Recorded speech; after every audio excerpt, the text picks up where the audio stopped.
sometimes people have what it takes, but they haven't recognized it yet. Just go forward. So what do you need to do? How do you stand out? So what you need to do is be that person that's different and is bigger than you think. Rise from the ashes and fly like the phoenixes that you are. Ladies and gentlemen, boys and girls, children of all ages, welcome, welcome. This is Andrew David. This is Blake Newbar's partner program, the High Performance Calls. So Monday through Friday, noon Eastern time. If you're watching live, thank you. Appreciate it. Love you guys. If you're not, make sure that you comment below. Over the course of the next few weeks, there's going to be a ton of additional content coming out with some specific elements. It's going to be geared towards becoming more efficient, bettering yourself, obviously, but I'm also giving you content and training with that content. So dive into it as much as possible and utilize it. Okay, there's a quote that I shared just the other day. You're never going to grow past the level of personal development. You're never going to go beyond where you allow yourself to develop to. So if you're looking to achieve something spectacular and you're not changing the way that you've grown throughout your life, something's got to switch. Okay. And what you consume is going to be a big part of this. Something real simple. And this I'm throwing out just simply because I became aware of it yesterday. I talk a lot about goals, and we talk about the difference in goals and tasks and your big dreams and balancing out how you look at all of those things, right? Not just the tasks that you have yet to complete, but the tasks that you have accomplished, and looking at, what you want to do before the end of this year, over the course of the next 60, 90 days, what you want to accomplish at the end of the year, but not forgetting the long term. And I bring that up because, and I've shared this before, I've got a book that I write in every day with my goals, right? And right now I'm busy writing out what I want to accomplish by the end of the year. And I write it like this because I go from this page to this, so I can copy it over, and then I'm going to copy there. And so it's back and forth, but I'm writing the same thing. I was thinking about it yesterday, and I recognized that I hadn't looked at kind of my 5-year goal probably in a few months. I hadn't even looked at it. And so these numbers that I'm writing down, they're not bad numbers. I want to be real clear there. They're not bad at all. And they're absolutely going to force me to stretch, but they're well below the mindset of what I need to achieve that 5-year goal. I can't build my business to achieve only these goals. I've got to build it to look well past that. So as you're doing this, as you're looking at your daily tasks, don't forget to look at, this is why we talked about a vision board. It's why we've talked about looking at a bigger dream. Make sure that you take some time to look at that. If you're in the middle of a journey for your physical health, it's not just about the couple of pounds that you're trying to lose this week. It's about that long-term goal. I've shared one of the reasons I want to do it. My dad was 48 when he passed away. So he never saw my sister marry. He didn't get to see me marry. He didn't meet any of the grandkids. I don't want that to be me. I want to be around. I don't want to just be around. I want to be able to play with and enjoy the kids and the grandkids. I want to be able to be active enough and healthy enough to do all of those things. So I've got to take that seriously. It's not simply, the goal that I have in here of running a 10K every month. It's what that long-term health will mean, right? So make sure that you do that. Now I want to take a minute. Partly, I don't have to write the Anita Flamingo shirt because, brother, I've got more than one. I live in Florida. There's all sorts of reasons for flamingos and pineapples and everything else. Like, hey, I got no problem with the pink shirt. So, all right, I want to talk with you guys a little bit about brain health real quick here. All right. So the brain, understand, I don't care how old you are. Don't care how old you are. Some guys, can't teach an old dog new tricks. I'm too old, or I've always thought this way. I don't care. There's this amazing thing called neurogenesis. It is the process that our brain uses to create new connections. That ability to grow is what they call neuroplasticity. So neuroplasticity means that it can change. Neurogenesis is the process by which it changes, right? And that happens even into your later years. So I don't care how old you are, you can still create new connections, build new habits, and increase your brain health. Reading is one of the best ways to do that. Start changing your habits, start changing yourselves right now. So a couple of quick things. And if you guys really like these slides, I can share them later, but neurons from the cell, so birth of neurons from stem cells is called neurogenesis. New brain cells is what we're talking about, essentially, right? So most of the job is done before babies are born. After birth, the process is restricted to two main areas. The olfactory bulb, so the forebrain responsible for sense of smell, and the hippocampus. So that's a little further back. It's located within the temporal lobe, just above your ears. It's important for learning, memory, regulation of emotions, and navigation, spatial navigation, right? We're all making sense. That's one reason why so many of your memories are connected to smell. Have you guys ever smelled? There's a number of different perfumes that remind me of those teenage years where you go, oh, that's the girl that I had a crush on that I absolutely love, right? Like you remember that. You remember certain foods. There's a reason that they bake cookies in homes when they're trying to sell, because it reminds you of home and those positive things. So as expected, the discovery of neurogenesis in adult individuals has raised questions about how we can directly encourage the building of new neurons. So, it can also play an active role in promoting production of new brain cells, improve your mood, your memory, and your learning skills. I don't care how old you are, you can learn. Neuroplasticity is the ability to adapt. It explains how human brain is able to adapt, master new skills, store memories, information. So we've talked about this with habits before. You have your nerve cell, and we have this conduit through which the electrons, or everything, the impulses are transmitted.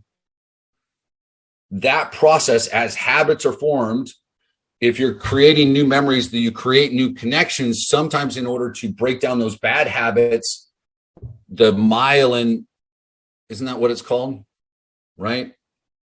Is that correct, Michael? You jumping on that? Is it myelin? What's the insulation around?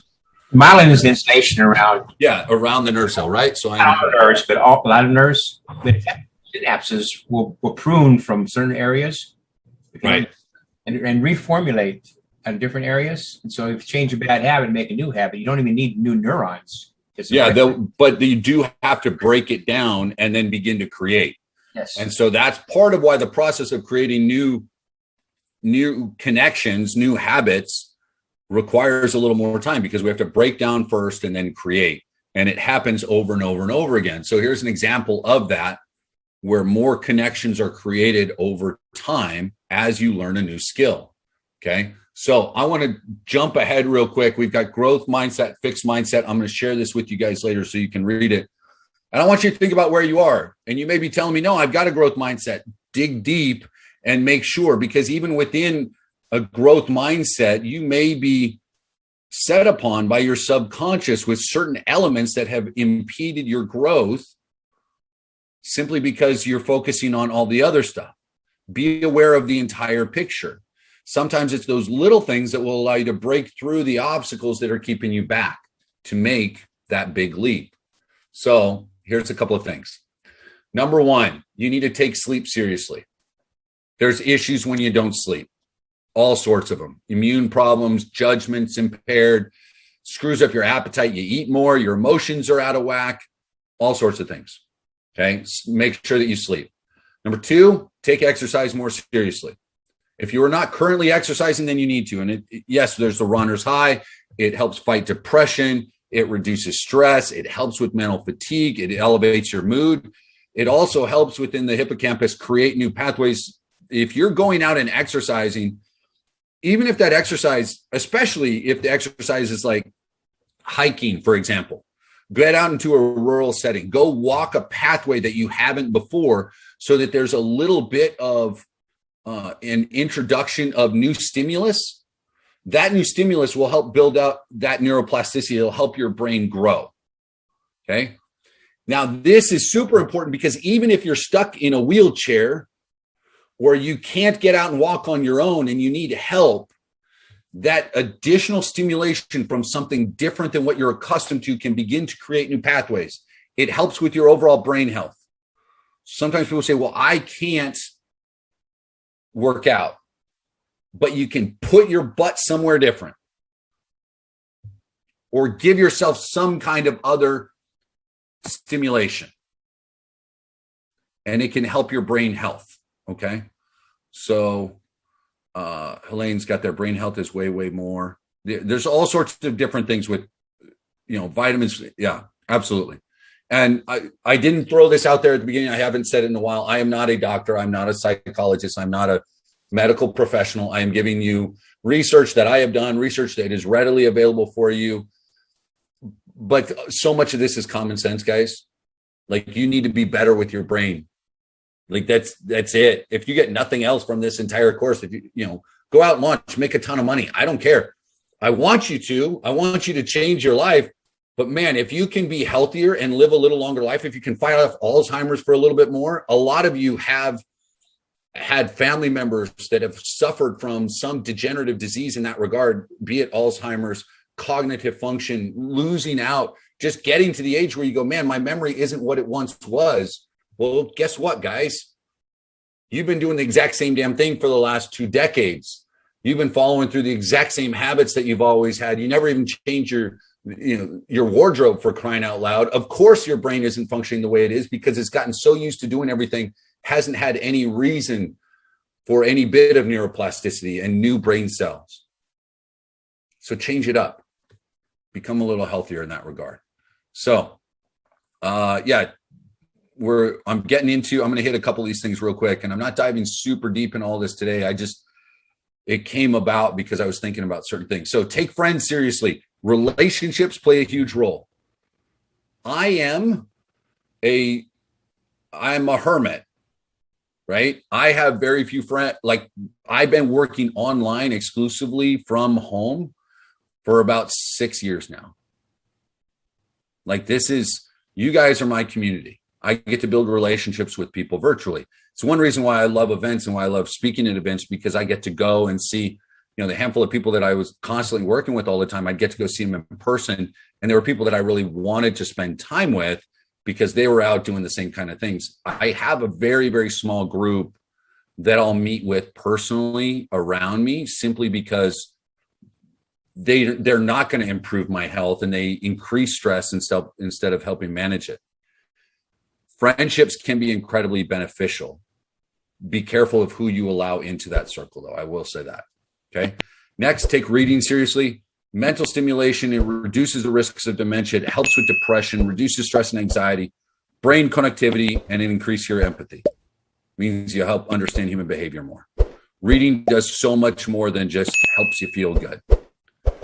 Next, vitamins, minerals, omegas, fatty acids, all that kind of stuff. Yes, guys, you need vitamins. Most of our food nowadays, even though you want to take food seriously, and that's the last one that I've got here, almonds, oranges, blackberries, strawberries, blueberries, all of these things are great for overall brain health, which I love. Dark chocolate and almonds, dude, I'm in. Bring it all day long. Give me an excuse to go eat a candy bar. But with that, just sit for a minute today. I'm going to wrap it up. I want you to sit for a minute today and go, okay, I'm exercising, I'm doing this, but brain health. What can I get better at? What can I do that's going to help me out?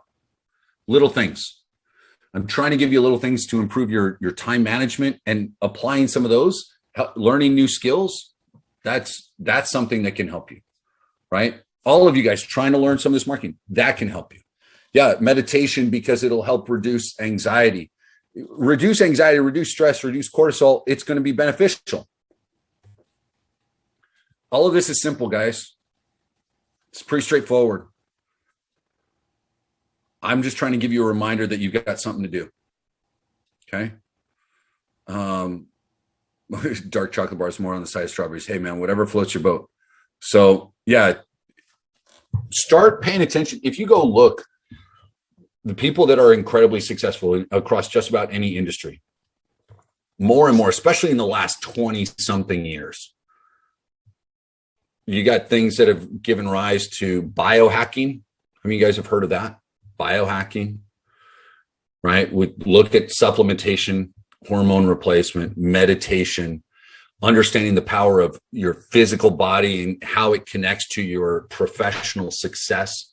How many of these alphas that are out there running large companies that are succeeding on whatever level are also running marathons or doing the Tough Mudders, or they're in CrossFit or something else, because it's extra stimulation and they understand that physically it's also going to help with their brain. But it's a blend, right? This is what I think is, when you look at the top income earners around the world, they typically work 20 to 30 to 40 hours more than the average person. That's average. And yet they are across the board more physically active. They read 60 to 100 times more than regular people.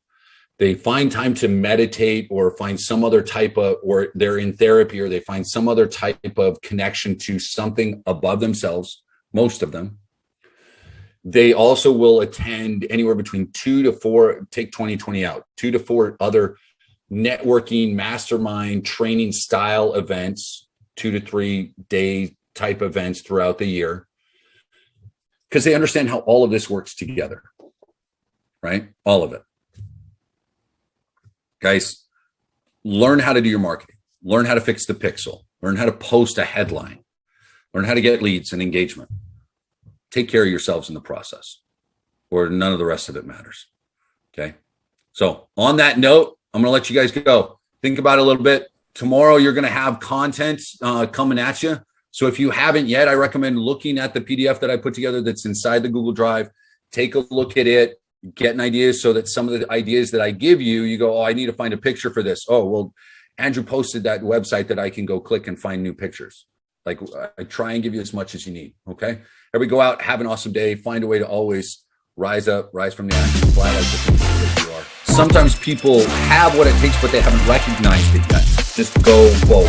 So what do you need to do? How do you stand out? So what you need to do is be that person that's different and is bigger than you think. Rise from the ashes and fly like the phoenixes that you are.